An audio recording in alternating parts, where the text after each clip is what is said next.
Well, we're getting to the end of the 2014 NFL season. Certain fan bases, certain organizations are focusing on the playoffs, and then a lot of other organizations are focusing on the offseason and some potential house cleaning that they're going to have to do. So, with that said, I thought it would be interesting for me to take a quick look at some of the head coaches that are going to be fired, that should be fired, might be fired, and even those coaches that you might not think about right now that could potentially be on a warmer seat than we might envision heading into this 2014-2015 NFL offseason. Now, let me start off with the coaches that are already gone. These are the coaches that are fired, they're out the door, nothing's going to change that's going to change their fates, and nor should anything change their fates. I got to start with Rex Ryan with the Jets. There are so many idiots that after last season said, "Oh, he did a great job with that 8-8 team. He deserved to have another year." How's 2-11 working for you? I fucking told you. Rex Ryan fired. Should have been fired after last season. Don't ever fucking doubt me again when it comes to that shit. Rex Ryan will be fired, and frankly, should have already been fired in the middle of the season. Tony Sperano of the Oakland Raiders. The team has fought hard for him, and he hasn't done a bad job.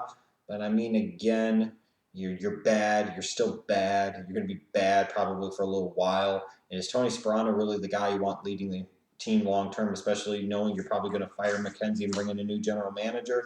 Yeah, Sperano's a goner. Tom Coughlin of the Giants. I mean, the Giants are heading in the wrong direction quickly in a very bad way. It's time for a little bit of a house cleaning. You're not going to rebuild as long as Tom Coughlin's the coach, and the Giants, frankly, need to desperately be torn down and rebuild. And I truly mean that from the top on down. And you could sit there and tell Coughlin you have the choice to quit or we will fire you, but this can't happen anymore. Coughlin, one way or another, is a goner. Same thing with Jim Harbaugh. Whether he's traded, whether he's fired, whether he walks away, whatever the case might be, Harbaugh's a goner. It's probably the best thing for all parties involved. Now, a couple of coaches that should be goners, they're not being talked about maybe as lock, stock, and barrel cinches to be fired, but they should be because they just really don't have any redeeming qualities. First, I start off with Jay Gruden of the Washington Redskins. As a general rule, I'm not a very big fan of firing coaches after one season or even 2 seasons. I believe they need at least 3, if not 4, and in some cases even 5 years to show what they can or cannot do. But what are the redeeming qualities to Jay Gruden at this point?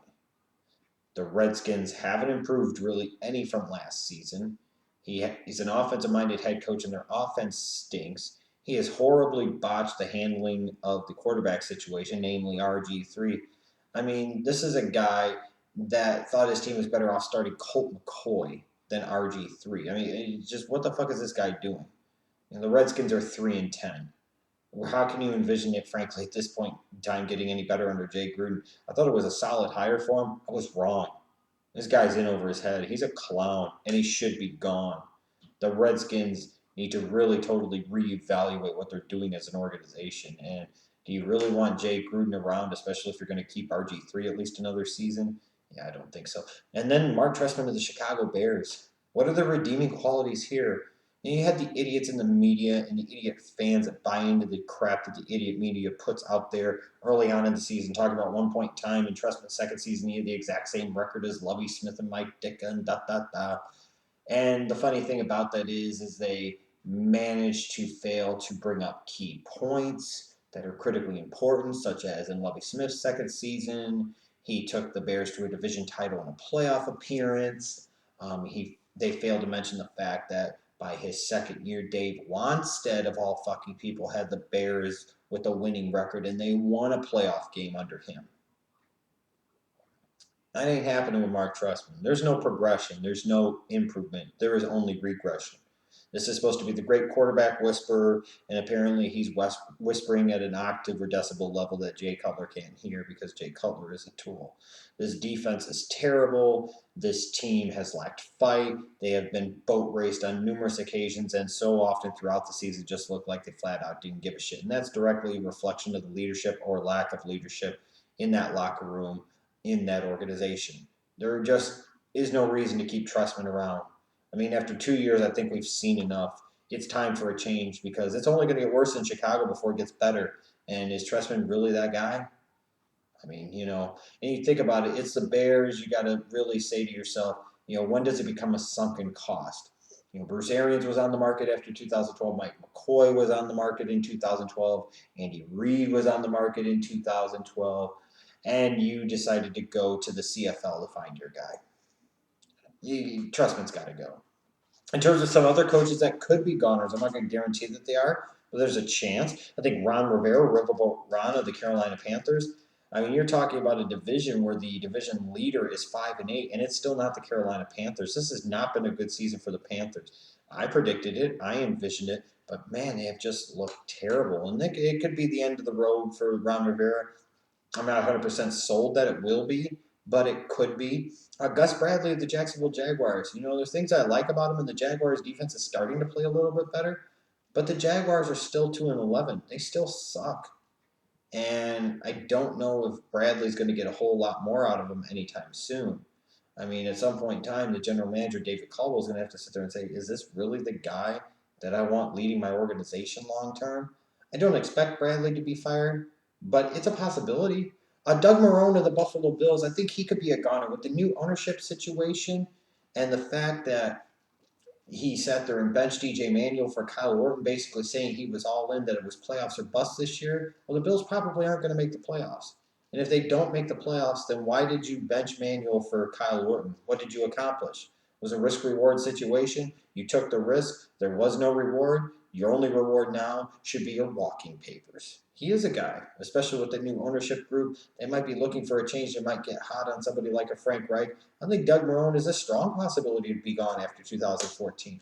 Joe Philbin of the Miami Dolphins. If the Dolphins kind of fall apart and they don't make the playoffs, it's going to be hard to keep Joe Philbin as the head coach of Miami. Mike Smith of the Atlanta Falcons. I don't even think it's a guarantee if his team wins the division with the losing record and makes the playoffs that Mike Smith will still be in Atlanta come 2015. And I think, again, this is a guy that's been there since 2008. He's a defensive-minded head coach. The defense in Atlanta consistently stinks.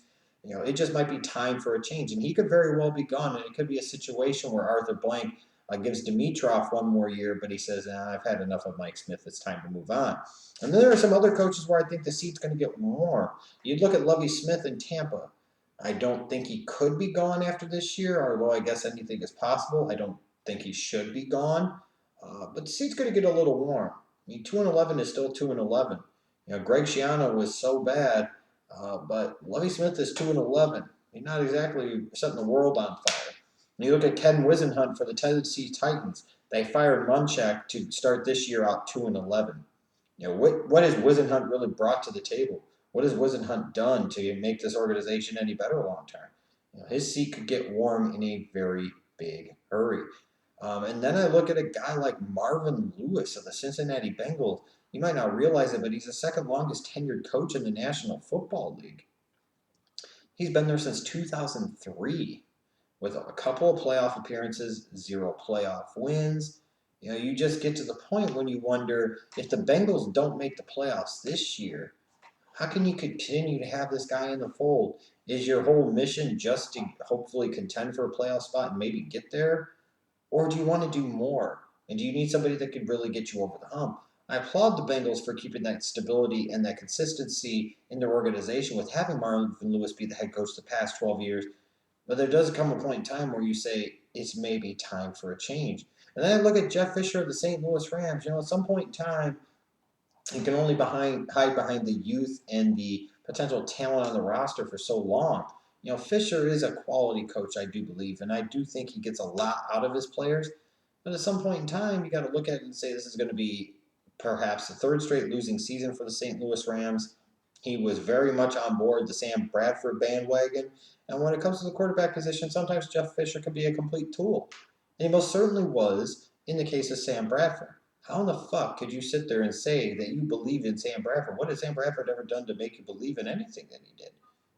And you stubbornly insisted, along with General Manager Les Snead, that Sam Bradford was your guy and you didn't need to prepare for a plan B. Well, now you see that you didn't have that plan B because your plan A sucked. So this is a guy that heading into 2015, there could be some pressure on, especially with the Rams potentially being a team that could be looking to move to LA. Is that owner going to sit there and want to put up with a Jeff Fisher as a coach when his team is finishing with a losing record. So that's kind of what I think. I think there are some coaches that are already gone no matter what. Like Rex Ryan, gone. Sperano, fired. Coughlin, either you quit or you're fired. Harbaugh, you're traded, better quit or you're going to get fired. I do think that Trestman and Gruden have no redeeming qualities in this point in time, even though Gruden's only been there a year and Trestman's only been there 2 years. How do you envision it getting any better? It's only going to get worse. So if that's the case, then why do you have these guys in the fold?